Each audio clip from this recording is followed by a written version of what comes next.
Porque o professor, às vezes, tem muito medo do experimento, da experimentação, porque na universidade ele não foi colocado diante desse universo, porque um experimento pode dar errado, porque exige, às vezes, né, um certo controle manual ali. Cara, não tenha medo, cara, porque o experimento vai errar e o erro é importante, sabe?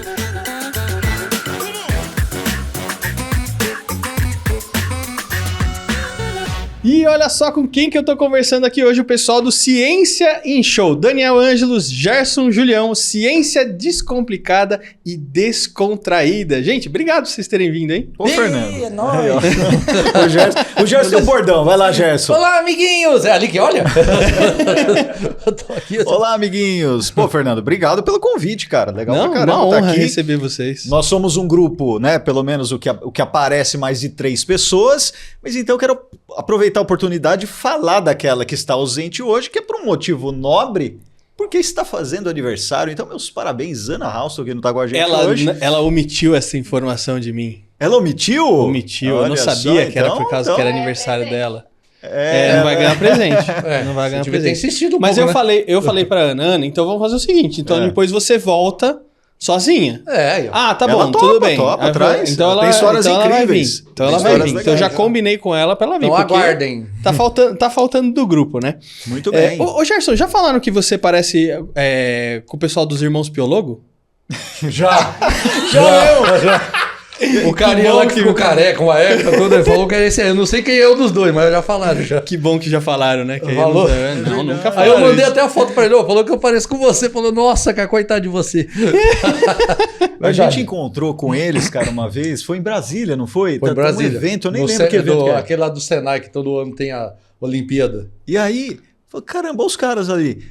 Os caras assim, a paisana, com o capacete, com os negócios, falei, pô, nós somos malucão, né?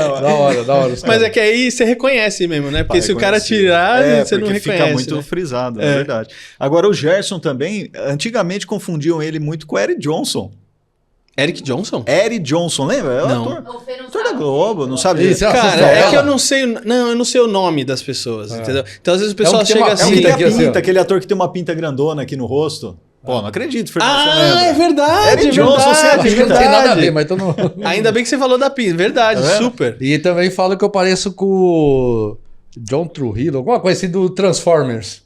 Um cara que era da CIA, que ajuda eles lá nos filmes. Ah, eu sei qual que é. Esse ator é muito bom, Então cara. falou que parece com ele. Falei, Cara, nossa. esse é muito... Ah, mas assim... É. É o do Adam Sandler, não é? É, exatamente. ele tá no meio e fala que parece É. com esse cara aí. Não, é o mesmo.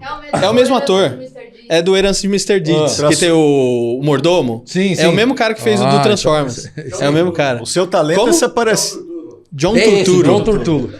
Seu talento é ser parecido. com É isso. só parecido com alguém. Vai fazer sósia, cara.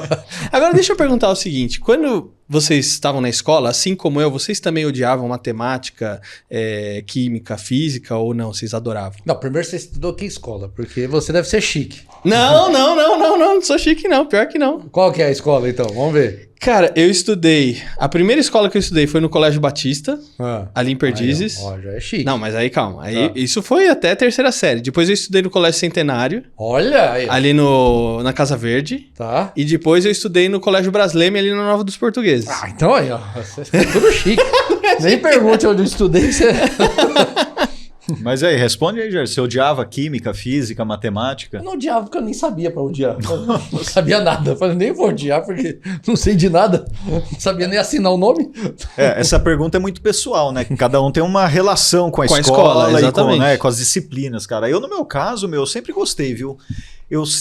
A área de exata sempre me fascinava muito, sempre tive uma certa facilidade com a matemática. Então, assim, o que o professor passava, os conteúdos da sala de aula nunca foram muito...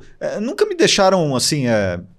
Em calças curtas, vamos dizer assim, sabe? Eu sempre ia numa boa, estudava um pouquinho ali, já tirava uma nota legal. Não, mas você era o nerd Até- da sala de aula? Eu não era o nerd da sala de aula, mas na época... Ou na época a gente chamava de CDF. CDF, né? é. Você era o CDF. Traduz aí pra né? galera Porque que eles não sabem. Eu Traduz nunca, aí. eu nunca Eu nem soube sei o se que pode falar, significa se- sigla. Pode? Eu não posso nem falar, né? CDF, tá. porque o pessoal vai bloquear, né? Não sei, de na época diziam que era cabeça de ferro. Cabeça de ferro? Eu não sei se é isso mesmo. Daí que veio o Homem de Ferro. Digita no Google, gente. Digita aí, vê se é ok. isso mesmo. A galera, porque assim, tirava umas notas um pouco mais acima da média, a galera falava, pô, esse daí é CDF, não sei o quê, mas nunca fui aquele cara, digamos assim, o estereótipo, o bitoladão. Não, cara, pô, sim, tinha convivência, tudo, amigos e tudo certinho. Mas as exatas nunca me pressionaram a ponto assim de eu falar, nossa, cara, não consigo, tem que estudar muito, tem que fazer aula, nada. Não, ia numa boa. Até que entrei para a universidade, aí a coisa muda, meu irmão. Eu nunca tinha a nota que a gente chamava nota vermelha, né? Abaixo de 5, eu nunca havia tirado uma nota vermelha. E a primeira nota minha de cálculo na universidade foi 2. Aí eu falei, pô, aqui o negócio é diferente. Porque Mas aí... você foi faculdade do quê? Física. É. Mas o cálculo era uma coisa que eu ainda não havia tido contato, o cálculo diferencial integral, e é uma matemática totalmente diferente, né, que atribuímos a Newton, a Isaac Newton, o seu surgimento e a sua criação. E é uma abstração totalmente diferente. Foi ali que eu falei, pô, eu acho que eu preciso me dedicar mais na biblioteca estudando. E aí... Você foi fazer faculdade do quê? Física também. Putz, grila, cara. Pra mim, vocês são nerds, velho. Obrigado. Vocês... Cara, porque deixa eu contar uma história aqui que eu acho que, se bobear, nem meu pai sabe, minha mãe sabe.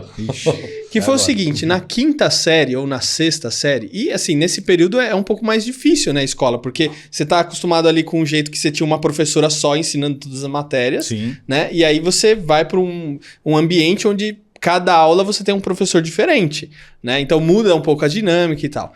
E aí, assim, na escola eu tinha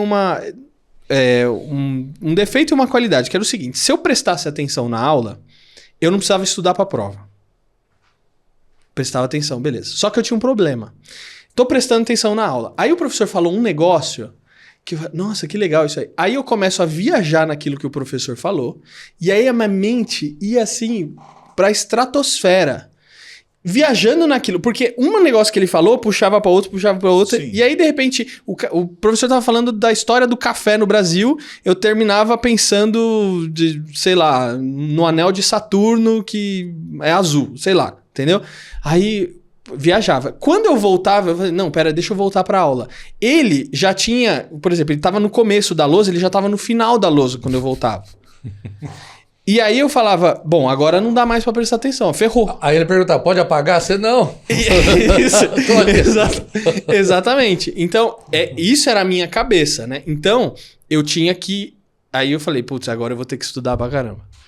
E aí eu tinha que estudar pra prova pra passar e beleza. E aí o que aconteceu? Numa determinada aula de matemática, eu não sei o que aconteceu, que às vezes, sei lá, eu virei pro lado pra conversar, pra comentar alguma coisa. Aí a professora falou, Fernando, você que tá falando aí, vem aqui na lousa resolver o problema. Mano... Qual era o problema? Eu não, mas era alguma coisa... Problema matemático. Né? Eu sei que ela tava ensinando MMDC, MDC, sei lá, alguma coisa assim. E assim, eu apaguei tudo da minha memória, da minha mente, o que era de física, eu não sei nada. Eu sei dividir, multiplicar, subtrair e somar. Na calculadora. Na calculadora. E olhe lá, exatamente. Cara, eu não sabia fazer. E aí eu travei. E você imagina, você tá em frente a todo mundo olhando pra você, e aí a professora começa a te dar um sermão, e eu travei. Cara, eu comecei a chorar. Caraca. E isso na frente de todo mundo. Cara, assim, eu sei que depois teve uns amigos que vieram, que me ajudaram, assim, pra isso aqui, beleza, passei de ano e ok. Mas, cara, isso me pegou de uma certa modo, e talvez eu peguei ranço eu falei, mano, isso aqui é zoado. E aí eu sei que todas as áreas que eram exatas, assim, putz, eu me lascava, entendeu? Mas, não me lascava de repetir, mas às vezes ficava de uma recuperação ou outra, ia lá, fazia a recuperação e beleza, e passava. Mas as que eram as humanas, eu tinha mais facilidade. Então, eu não sei se às vezes vocês também tiveram algumas experiências assim, mas eu fiquei um pouco traumatizado com isso daí, né? Cara, o Gerson acho que não, que o Gerson foi... O Gerson até gosta mais de matemática do que eu, né? Ele fez mas eu não sabia nada, eu não sabia. sabia nada no colégio, não sabia nada. Nem, vixe, era só na tabuada e olha lá, né? Aí na faculdade, se eu tirou 2, eu tirava 0 ainda, acertava só o nome. Aí depois... Como que é? Aí que o cabra chora e a mãe não vê. Aí que você vê, né? Mas o legal é que na escola também, eu tinha essas dificuldades que você falou aí, né? De, putz, como é que é aquilo? E às vezes você tem vergonha, né? Não, eu sou burro, né? Então não vou nem perguntar. Mas aí depois a vida vai te ensinando que você tem que correr atrás, né? Mas esse tipo de coisa é muito comum, cara. E assim, a educação é hiper complexa, né? Depende de vários fatores. Então, assim, tem crianças, tem jovens que têm déficit de atenção e hiperatividade, que não conseguem realmente se concentrar. Não estou absolutamente dizendo que é o seu caso, mas sim, isso daí é um caso clínico, né? Um caso clínico uhum. que precisa de uma atenção especial. O professor tem que ter muito tato para lidar também, que de repente expor um aluno ao que, às vezes nem intencionalmente, mas acaba expondo ao ridículo, aquilo acaba acontecendo, trava aquela pessoa. A educação ela tem que ser levada de uma maneira muito comunitária, né? Então, todos que estão dentro de uma sala de aula, eles têm que estar envolvidos em se educarem e educar os outros. Quando a gente pega, existe uma vertente da educação que é colocar alunos mais capacitados e que tenham uma interpretação melhor daquela disciplina, junto com aqueles que ainda não atingiram esse grau. Isso é importante também, porque você acaba aprendendo não só com o seu professor, mas com os pares, né? Com as atividades aos pares, com o relacionamento que você tem social entre os seus colegas, tudo isso faz parte do aprendizado. E é complexo, é uma pena, cara, e a gente tenta há muito tempo tirar esse estigma de que ciência é difícil, é coisa para nerd, ou é chato. Não, tudo é muito bonito, o problema é que é você sentar numa cadeira, olhar para uma lousa e não fazer ideia do que tá escrito lá. Ou para quê? Ou para que aquilo serve. Então, por isso que a gente traz nos nossos conteúdos, as coisas que a gente faz, a gente é militante disso, da contextualização. Se você tem uma equação de Newton, uma equação matemática ou qualquer, ela tem uma razão de ser para o mundo real, né? Embora exista uma interpretação que você precisa também se esforçar para abstrair, para aprender, mas ela é usada na vida real, ela é usada para lançar um foguete, ela é usada para sentar um piso, ela é usada para fazer uma casa. E era engraçado porque na escola, quando a gente perguntava pro professor por que a gente precisa aprender isso, a gente ficava sem resposta. Pois é, então, e não havia... E não tem. E aí isso vai, ao longo dos anos, te condicionando ao quê? Vou fazer para passar de ano e depois eu esqueço. E é o decoreba, que é o que a maioria Sabe, a educação não pode ser assim. Vocês não acham que o modelo de escola está ultrapassado? Existem vários modelos de escola. O que as notícias que nos chegam, né, a escola pública, etc., ela adota muitas vezes um modelo que é do início do século passado. Isso, exatamente. Né, se a gente pegar 100 anos atrás, a sala de aula um atrás do outro com lousa, tem até uma máxima que o pessoal da pedagogia usa muito, né? Que se você trazer viajar para o passado, pegar uma pessoa lá de 100, 200 anos atrás e trazer para o mundo, a pessoa vai pirar, né, cara? Internet, carro, não sei o quê. Mas se você colocá-lo dentro de uma sala de aula, fala, bom, aqui pelo menos tudo tá igual. Porque as coisas não mudam. É o professor que sabe tudo, falando numa lousa, e a copia. Se inventarem a máquina do tempo, trouxerem alguém, gente, em primeiro lugar, vai pra escola. Lá não vai ter susto, né? Mas aos poucos a gente vê muitas iniciativas, né, de mudanças mesmo, né? O próprio grupo de vocês, óbvio. Sim, também. Da onde que veio a iniciativa de começar o Ciência em Show? Foi por causa dessa questão da educação? De querer mostrar, peraí, isso aqui é zoado. É zoado.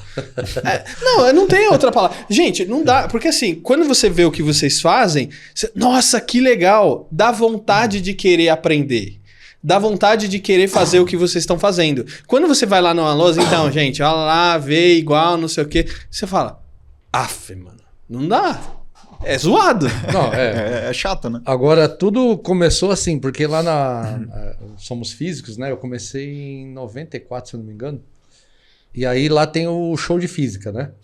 Que é os alunos vão lá e eles fazem experiência, né? Bem legal, assim, divertido. Foi daí que a gente teve a ideia de montar o nosso grupo, né? E ir para fora, porque no começo atendiam 30 alunos por dia. Então imagina o universo de alunos e escolas, né? Aí a gente montou e resolveu ir para as escolas. Porque o que acontece, né? A física, ela é rica no dia a dia. Tudo que está aqui, que está acontecendo é por causa da física, né? Como que isso aqui tá chegando até as pessoas, a imagem, uma série de coisas. Só que muitas vezes na escola deixa a parte de aplicação, digamos assim, de lado e vai direto para o que você falou aí, o sorvetão, essas coisas lá na lousa. Aí a criança fala, ela já tem dificuldades na matemática. Aí entra outra matemática ainda embutido com alguma coisa que você tem que explicar, aí se perde. Então a gente mostra primeiro a aplicação, digamos assim, né? Fala, olha que legal isso aqui, gostou? Isso se resolve fazendo isso, isso e isso. Porque aí você tem um incentivo para estudar e entender aquilo que está acontecendo, né? E não o contrário, começar pelas contas sem saber para onde vai. Então eu acho que a grande dificuldade de hoje em dia é exatamente isso, né? Você dá um objetivo e por que você está fazendo aquilo. E lá atrás, o Gerson foi um dos fundadores do show de física, né? Ele é uma geração anterior à minha lá no Instituto de Física da USP.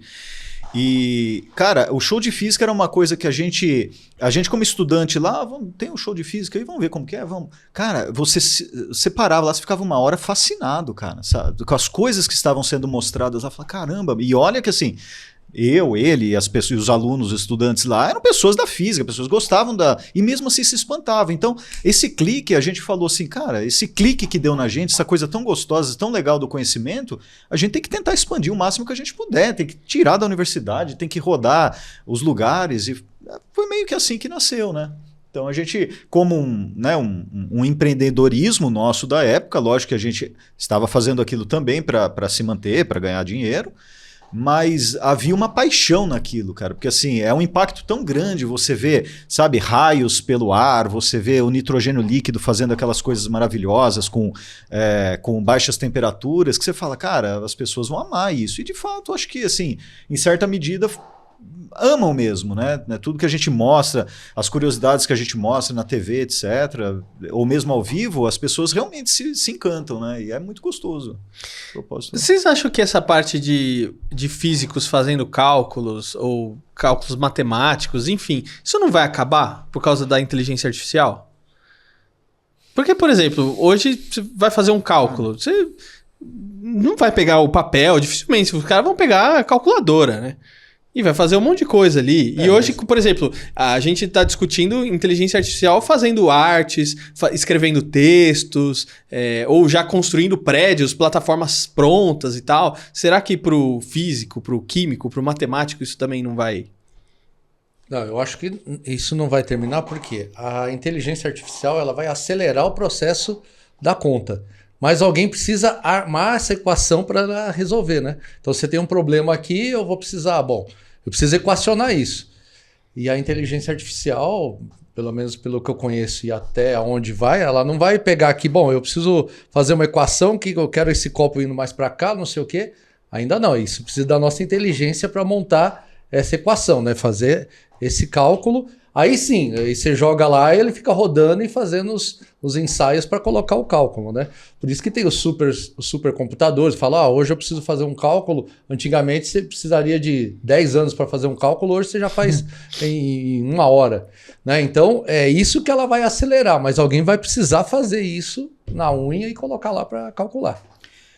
Já eu tenho uma visão um pouco menos otimista, cara. Eu acho que assim, hoje nós não temos inteligência artificial, embora teve uma notícia meio recente aí que acho que uma inteligência artificial do Google ganhou consciência, né? Mas a gente não tem uma inteligência artificial muito poderosa ainda, você vê. Por exemplo, para você tem que ensinar muito uma inteligência artificial. Então, se você mostrar uma bicicleta para uma criança, você mostra uma vez na vida a bicicleta. Qualquer bicicleta que essa criança vê durante a vida dela, ela vai saber. Aquilo é uma bicicleta. Se ela vê qualquer outro objeto, ela vai saber o que é o que não é uma bicicleta. Já para uma inteligência artificial, hoje ainda, a gente tem que ensinar ela e mostrar milhões de bicicletas e às vezes ainda ela vai errar, né? Então tudo tem que ser muito alimentado. As redes sociais são alimentadas o tempo todo, né? As inteligências artificiais, para que elas possam reconhecer esses padrões. Mas haverá um dia que a inteligência artificial ou uma inteligência artificial possa adquirir uma certa consciência e começar a tomar decisões, né? Essas decisões, eu acho que em primeiro momento elas não vão ser muito assertivas, mas ela tem aprendizado. E como o Gerson bem colocou, ela tem uma capacidade de processamento muito superior ao cérebro humano. Então ela consegue fazer isso num curto espaço de tempo. Então a gente tem que tomar cuidado com as inteligências artificiais, de maneira que devem existir algumas limitações, porque, de fato, se elas adquirirem consciência, elas podem adquirir também a criatividade humana, que a sua pergunta, o cerne da sua pergunta foi: a gente vai precisar dos matemáticos? Hoje tudo isso faz parte da criatividade humana. A matemática, a criatividade humana, a física bem como a música e um quadro pintado, uma obra de arte. Eu acho que assim, a inteligência artificial ela tem capacidade de chegar nesse nível, sim, né? De começar a criar. E a gente tem um problema se isso acontecer. Né? Agora, ainda tem cálculo para se fazer? Porque já não fizeram todos os cálculos que tinham que fazer? A gente já manda coisa para Marte e tal. O que mais de cálculo tem para fazer ainda no mundo? Até no poker tem que fazer cálculo, né? Chega lá, deixa eu ver o que eu tenho que fazer aqui. Eu acho que tem muito cálculo, né? Nossa. Tem, não. Assim, tem muitos problemas abertos ainda na ciência, né? E sempre haverão, porque assim, na real, Fernando, a ciência ela nunca está acabada. A ciência é o erro. A base da ciência é o erro. Então, tudo que a gente tem de teoria, as coisas funcionam. Esse microfone leva o som para os nossos espectadores, a nave chega em Marte, mas tudo está baseado num conjunto de conhecimentos, de leis que podem estar, que são imprecisas e que podem estar erradas. Soa até um pouco estranho, né? Falar, a ciência está errada, mas essa é a base de funcionamento. Uma teoria científica, ela nasce, então você fala assim, uma teoria, Einstein foi lá e colocou uma teoria lá, E igual a MC quadrado. Isso tem validade no mundo real. E tudo que a gente faz e que a gente observa, as leituras que a gente faz, elas estão de acordo com essa lei. Mas daqui a um tempo, no futuro, pode vir a ver, a gente pode assistir a algum fenômeno que essa lei não dá conta. Então a ciência entra em crise. Essa lei aqui não funciona para esse caso. O que fazer? Aí a ciência começa a evoluir, né? Isso daí é uma teoria de Karl Popper, que é um filósofo da ciência, que ele estabelece um momento de crise, onde as pessoas, aí os cientistas, a comunidade científica, começam a resolver aquela crise e surgem outras teorias. A de Einstein, por exemplo, foi uma coisa que aconteceu e que colocou em xeque a teoria de Newton, né, de Isaac Newton. Porque Einstein fez uma teoria, né, então todo o seu trabalho envolve um novo olhar para a gravitação, que Newton já tinha essa lei que funcionava e os foguetes são lançados segundo também a teoria de Newton, mas ele fez uma outra teoria que é mais precisa e que mostra coisas que a outra não mostrava. Ambas, Newton serve para alguns casos, mas Einstein serve para os casos que o Newton é válido, mas para outros também que não era. Então assim a ciência evolui, né? De maneira que existem muitas coisas. Um dos principais problemas hoje é que, assim, quando você olha para o universo está em expansão acelerada. E isso é muito louco, porque não tem sentido ele estar acelerando.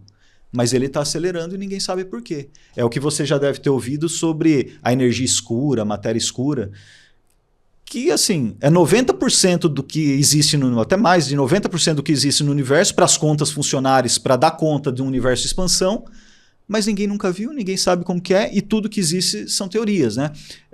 No futuro, essas coisas vão se consolidar, vai se conseguir observar, mas tudo é um degrau por vez, né? Então, existe muita coisa para fazer na ciência ainda.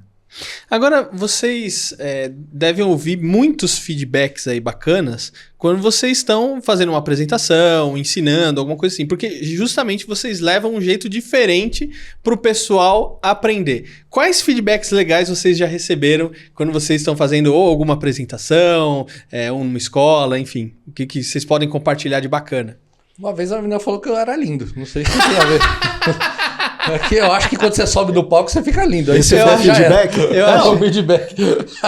Aí você fala assim, olha, tá precisando de um óculos aí que o negócio não tá bom, não. Não, mas aí eu desci do palco, ela nem me conheceu mais. É só quando sobe no palco, aí você fica bonitinho. É a luz, né? O Gerson tem vários feedbacks bizarros, né? O último foi do cuecão vermelho, né, Gerson? Você não conta, né? O povo fica reparando nosso vestimento. Pô, mas o cara tá com um olho de raio-x pra... Não, é que eu tava lá dando uma palestra, aí eu desci para conversar com a professora. Quando eu fui subir, o palco era alto. Aí eu dei um salto e aí deu uma parecida, um leve pedaço de cueca vermelha. Aí os professores ficaram felizes. Fizeram até coro. Fizeram Mas, cara, de feedback, assim, cara, atualmente a gente recebe muito feedback, assim, de pessoas que falam, eu fiz física, eu fiz química, eu fui para a área de biologia, eu fui para a área científica porque eu assistia vocês me inspiraram. Isso, assim, é muito comum hoje em dia. Porque, afinal, já são 22 anos, né, que a gente tá... Na TV já tem quase 20, né, que a gente faz aparições e tudo mais. Então, isso acaba motivando. Mas eu, especificamente, tenho um feedback que eu recebi, cara, tipo... sei lá, quase 10 anos atrás, que aquilo ainda me marca, cara. Que foi na cidade de Cuiabá, no Mato Grosso, que a gente fez um evento bem grande lá, que era um evento do governo, que levou pessoas, professores e alunos do estado inteiro para Cuiabá para participar da Semana Nacional de Ciência e Tecnologia. A gente era uma das atrações, mas era uma atração grande dentro do evento. E assim, a gente, depois do evento, a gente gosta, né, de tirar foto e, né, sabe, atender as pessoas que querem falar com a gente, conversar. E veio um professor, assim, cara, com lágrima nos olhos, ele falou, cara, eu fiz um experimento que vocês levaram para o programa, na época a gente fazia o programa Eliana, o experimento tal lá, ele falou, eu fiz esse experimento com uma aldeia que eu dou aula, uma aldeia indígena, né, super retirado, assim, difícil acesso, ele era professor daquela aldeia, né, na educação indígena, e eu fiz o experimento que vocês levaram. Pô, muito obrigado, cara, isso daí foi muito legal para minha aula. E, cara, isso daí é emocionante demais de ver, porque quando a gente tá na TV e tem todo, né, tá na TV, tá na internet, esse trabalho que você faz, a gente aqui nessa mesa não tem muita noção do alcance que isso tem, mas, cara, isso chega para lugares, cara, que assim, que faz a diferença, sabe? Eu acho legal do que você comentou, que vocês também vocês estão inspirando não só os alunos a gostarem das coisas, mas vocês estão inspirando os próprios professores a ter talvez uma postura, uma atitude diferente no dia a dia, né? Perfeito, é isso mesmo, porque a gente sempre fala quando a gente faz formação de professores, poxa, professor, faça experiência, porque o professor às vezes tem muito medo do experimento, da experimentação, porque na universidade ele não foi colocado diante desse universo, porque um experimento pode dar errado, porque exige às vezes, né, um certo controle manual ali.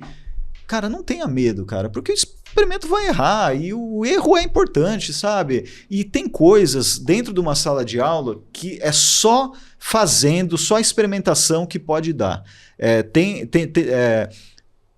Tem coisas assim, como que fala? Atividades e tem perguntas e tem questionamentos que sem o experimento eles não existiriam simplesmente, né? Então, por isso que é importante ter uma coisa. E você, Fernando, se você recordar pela sua memória, ou aqueles que estão nos ouvindo e nos assistindo aqui, recorda pela memória, pô, qual aula ou qual professor que eu mais gostava quando eu estava lá no ensino fundamental, no ensino médio? Se você puxar pela recordação, alguma coisa que você vai lembrar é alguma coisa que te emocionou. Às vezes é uma aula de... Pô, o professor levou uma vez uma coisa lá, cara, foi muito da hora. Ele fez... Às vezes você nem lembra direito o que é, mas aquilo te marcou, sabe? Então a gente fala para os professores, faça essa diferença na vida dos seus alunos, né? De repente você vai ser o único cara na vida deles que vai fazer isso. Porque nenhum outro professor vai fazer. Saca? Agora, você falou do erro, mas a questão do erro também está na proporção do erro, né? Porque, vou dar um exemplo aqui, a diferença entre remédio e veneno está na quantidade. Então, por exemplo, eu estou tomando um remédio, mas se eu tomar muito, eu posso morrer. Sim. Né? E a mesma coisa, talvez, quando você está fazendo a experiência de vocês. Então, eu estava tentando achar para mostrar para vocês, mas eu não achei. Não sei se vocês chegaram a ver um pessoal que foi apresentar numa praça pública, alguma coisa assim, não foi no Brasil isso. E aí os caras foram fazer tipo um experimento. E aí o negócio explodiu e machucou o pessoal que tava lá.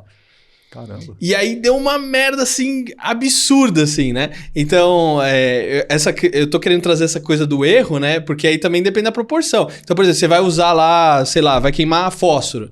Tá bom, se um pouquinho aqui vai dar um efeito bacana. Mas um negócio muito grande, talvez vai causar um desastre, né? O Gerson pode falar bem de erros em projetos de experimentos, né, Gerson? Nós éramos 4 e aí... não foi isso, não. Mas se a gente faz os testes, né?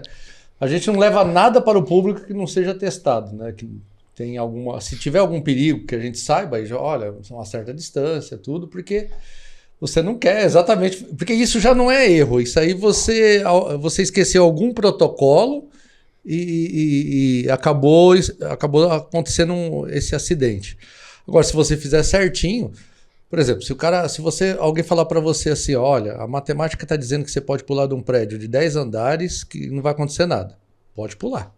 Só dá uma olhada se não errou um sinalzinho, uma tabuada lá para ver se não errou a continha. Mas... Aquele que o aluno fala assim, professor, mas eu só errei o sinal. Você só inverteu o prédio. Só inverteu o prédio com ponto de cabeça. Vivo ou morto. Agora, o cara só errei um sinalzinho. Então, as experiências que a gente faz, é lógico, tem o estudo, né? Mas a gente sabe a teoria tudo, mas você precisa testar. Algumas vezes falha a nossa experiência. Porque, assim, por exemplo, eu testo lá em casa alguma coisa que tem fogo. Aí eu chego aqui e tem o ar-condicionado que está vindo bem aqui. Aí pode ser que não acenda aqui, né? Então a gente tem que pensar tudo isso para... essas variantes. Para diminuir esses problemas. Tanto é que quando a gente vai para a TV, experiências mais complicadas que precisam de um certo controle, então a gente prefere que seja gravado, porque se der alguma coisa, você faz de novo. Agora no ao vivo, você olha, vai acontecer... Puxa, não acontece aí... Faustão, ô louco, bicho. Vamos pra próxima. Tá pegando fogo, bicho. Aí já era. Deu ruim, né? Não deu certo, né? Deu ruim. Já aconteceu muito isso, não? Tipo, em escola, em apresentação de... putz... só uma vez que a gente estourou um nitrogênio lá e caiu uma chapa de gesso. De gesso. Mas a escola já que tava... foi pra cima. Já tava em época de demolição. Aí foi isso. A gente tá ajudando aqui, a gente tá contribuindo, então tá tranquilo. Tem alguma coisa que os alunos mais pedem pra vocês ensinarem, além de explodir a escola? Porque eu acho que isso deve ter muito, né? Não, tem muitos Como que pedem... explode a escola? Assim, época de feira de ciências, a gente recebe nas redes assim... Cara, meu professor pediu uma experiência e tem uma ideia pra me dar. É pra amanhã. É pra amanhã. Se não for pedir muito, eu quero pronto. Faz aqui, ó. Escreve aqui no papel, né? Não, ele quer pronto a experiência. Então, faz isso aqui, ó. É assim, os caras pedem pra gente. Ele não vai nem mais no zemoleza.com.br. Pô, nem no Google, cara. Já foi na... Já era. Já vai pra gente. Agora, o que eu acho que eles pedem bastante eles gostam bastante de eletricidade, tomar choque. Adoro. Eu odeio tomar choque, que cara. pareça. Eu Mas odeio depois tomar que você tomar choque. o primeiro, você vai mudar de concepção. Cara, o senhorzinho não fala isso não na minha frente, que esse cara aqui é o maior medroso que eu conheço de choque. Não, mas eu tenho gota. Meu médico falou, evita, porque pode explodir a gota. A gente tem aquele equipamento que é o gerador de Van de Graaff, aquele que você põe a mão numa esfera metálica e arrepia o cabelo. Vocês já devem ter visto isso. Isso daí é muito... A galera curte muito. Só que esses daí, se você não tá isolado, ou se alguém encosta em você, você toma um choquezinho, né? Nada fora do comum, mas incomoda. Eu com certeza iria tomar choque. Eu tomo choque em todo lugar, cara. Então. Toda hora, no carro, não sei o quê. Uma vez eu fui num posto de gasolina, cara. Aí eu saí do carro, dei a chave pro frentista. Pá! Mó estouro assim, cara. Isso é um perigo no caramba, posto, hein? cara. Meu, aí eu fiquei até assustado. Eu, cara, ô louco, meu, que é isso? O que aconteceu, cara? Isso acontece muito em dia seco, né? Em dia seco a gente acumula carga muito mais facilmente. Aí depende da roupa que você tá, o tecido do banco do carro, né? Dá aquela esfregadinha, você fica eletrizado. O primeiro que tocar em você descarrega e faz isso. No posto de gasolina tem vídeos, porque nos Estados Unidos, não sei se ainda é assim, mas não tem frentista, né? A própria pessoa abastece. E tem alguns vídeos que eu já vi, a pessoa sai para abastecer, pega a bomba, ela ainda está eletrizada, não descarregou. Mas quando vai e encosta no carro, descarrega. E esse ato de descarregar, que basicamente é a passagem de elétrons para equalizar a força, as cargas, ele gera uma faísca elétrica que pode causar um incêndio se tiver numa atmosfera, né, cheia de combustível. E isso aconteceu gasolina já ainda que sai. Então pode ser perigoso.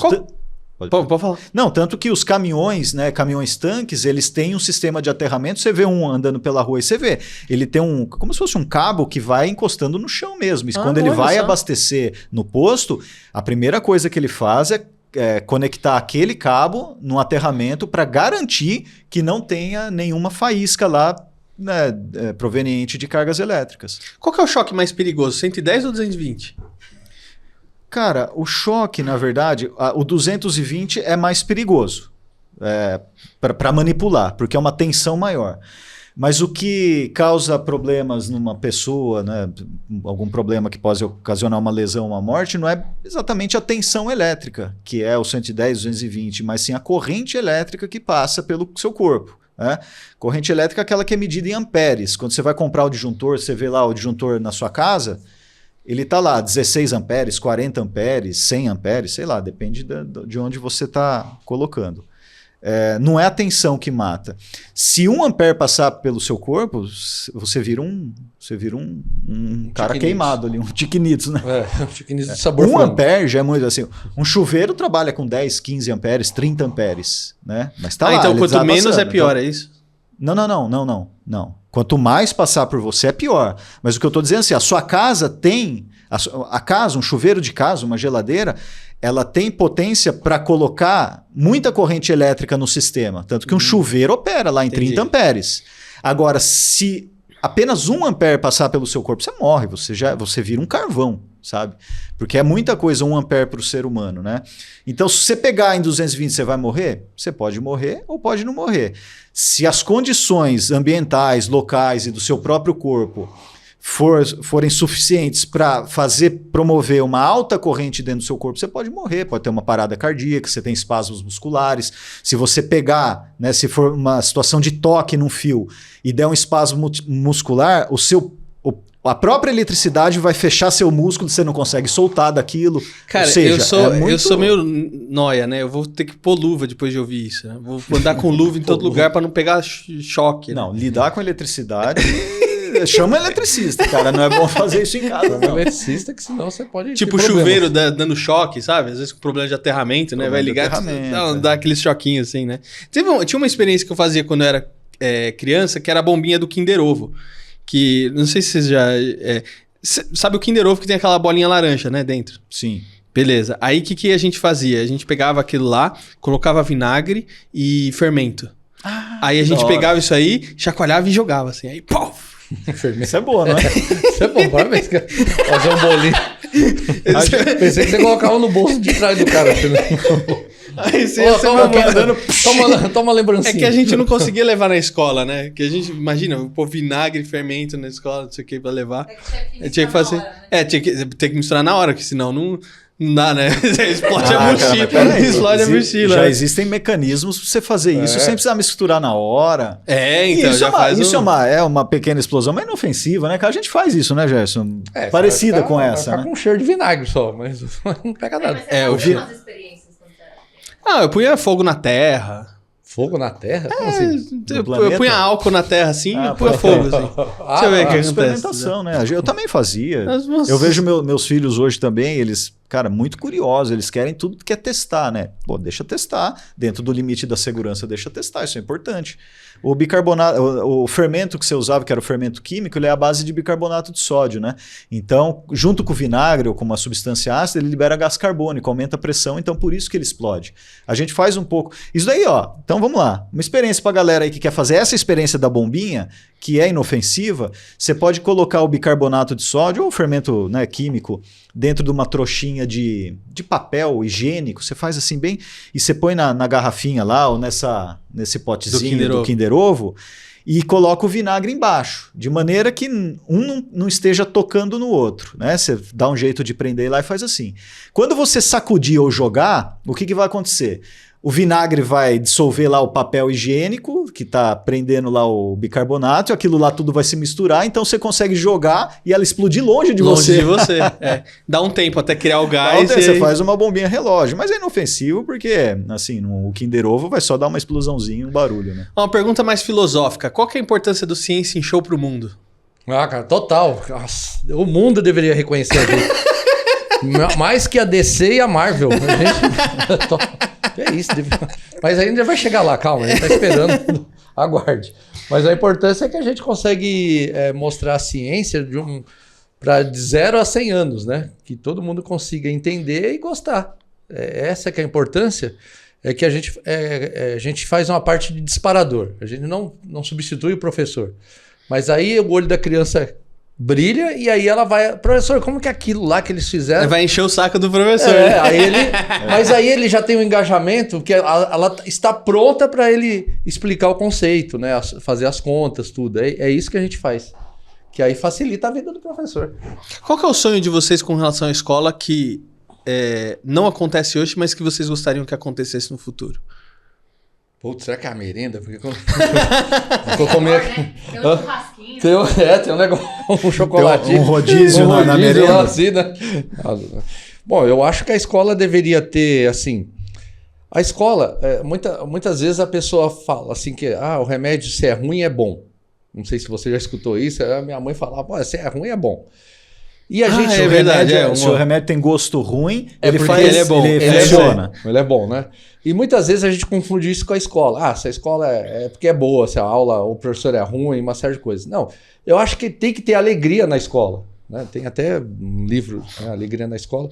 Então você tem que ir para a escola para você voltar mais feliz ainda para casa. Puxa, aprendi isso, agora eu sei explicar isso. Mãe, sabia aquilo, uma série de coisas que faça sentido para você. E muitas vezes a criança vai para a escola e ela quer só a aula de educação física, no caso, né? Porque é uma coisa que ela vai se divertir. E eu acho que na escola tem que ser divertida, né? Aprender, você ter a sua criatividade, poder falar o que você quer. Eu acho que a escola deveria mudar para esse sentido. Muito bom. Aí, legal. Olha lá, gente. Chegamos ao fim de mais um tem um negócio episódio. que eu vou mostrar para você. Ai. O que é? Aliás, eu vou Quero precisar... Você podia emprestar esse negocinho aí? O quê? Essa bolsa? Sim. Só que sem nada dentro, assim, se Sem puder. nada dentro. Tira Não vai o explodir, dinheiro, não tira vai tudo. explodir a bolsa da minha esposa, hein? Não, Ainda mais bolsa, hein? Bolsa e sapato. Ó, É verdade. Vai fazer experiência com a coisa mais... você acredita em paranormalidade? Não. Por que não? Por quê? Ué, Eu acho que... e esses caras que falam, eu sei o que você tá pensando. eu acho que ele faz uma leitura da gente. Ué, então o que é isso? Mas é que eu não acho que ele entra no cérebro e recebe alguma... Mas entra por onde, então? Se Não, pelo olho dele. Pelo Ele tá olho. olhando e ele consegue tá vazio? identificar. Então tá bom. Então é o seguinte, eu vou fazer o seguinte, eu quero que você escreva um número de 1 a 63, não me mostra, mas escreva bem grande na folha do seu caderno. Peraí, deixa eu olhar para cá. E você coloca virado para baixo, que daqui a pouco escreva bem grande, de 1 a 63. Escreveu? Beleza. Nem eu vi, Gerson. Pode ficar tranquilo. Tá bom. Aí você sabe onde tá aí, né? Sei. Tá. E agora eu vou fazer umas perguntinhas para você, você não pode mentir, que a sua esposa tá aí. Tá bom. Vai saber de tudo. Eu vou mostrar aqui uma coleção de números, né? Que eu vou mostrar aqui na tela para vocês verem que é uma série de números. E eu pergunto para você, o número que você pensou está aqui? Sim, Tem certeza? tenho. Tá bom. Vou mostrar aqui de novo. Ó, e o número que você pensou está aqui? Não, Tem certeza? tenho. O número que você pensou está aqui? Não. Tem certeza? Ó, agora já foi mais difícil. O número que você pensou está aqui? Tá. Tem certeza? Uhum. O número que você pensou está aqui? Sim. Olha lá, hein? O número que você pensou está aqui? Sim, Tem certeza? tenho. Então, pelos poderes de Grayskull... 15! Vê aí se tá escrito 15. Tá zoando. Vê aí. Mostra aí pra câmera. Nossa, eu tenho poderes! O cara é paranormal. Ó, quer ver isso aqui, ó? Tá vazio. Tá vazio. Quer ver? Pensa no número de 1 a 5. Beleza. Fala pra mim. 2. Aí, ó, a gente posso repetir isso aqui mais 4 vezes. Não, mas esse aí é legal que você fez, hein? Hã? Esse aí Esse é não é legal. legal, esse aqui? Não, o outro. Ah, o outro. Esse aí esse aí é legal. Vocês podem fazer, inclusive, faz uns kitzinhos pra vender. Você De pode mágica? ver até na porque internet, parece você que de fazer mágica. aqui, aí você consegue saber o número na boa. Fantástico. Né? Gente, queria agradecer demais a presença de vocês. Foi fantástico conhecer um pouco mais de vocês, dessas conversas sobre escola. Sim. Espero que a gente mude algumas coisas aí a respeito de escola para tirar os traumas ou para não criar mais traumas nas pequenas criancinhas inocentes. Isso Talvez não mesmo. tão inocentes assim, porque elas viram e mexem e querem explodir a escola, né? Mas olha, obrigado mais uma vez por vocês terem vindo, viu? Fernando, super legal participar do podcast. Obrigado mesmo. Tava tudo ótimo. E é gostoso a gente bater um papo e falar Não só sobre a nossa história, mas assim, essa abordagem que você fez sobre a escola, sobre a educação, também é muito importante, porque assim, é o nosso propósito mesmo. Valeu mesmo. E parabéns pelo podcast aí, pelos trabalhos. Obrigado, legal. E olha, você que nos acompanhou aqui, não esquece aí de deixar o seu like, o seu comentário e se inscrever no canal e eu vejo você no próximo episódio. Até a próxima. Tchau, gente. Valeu. Valeu.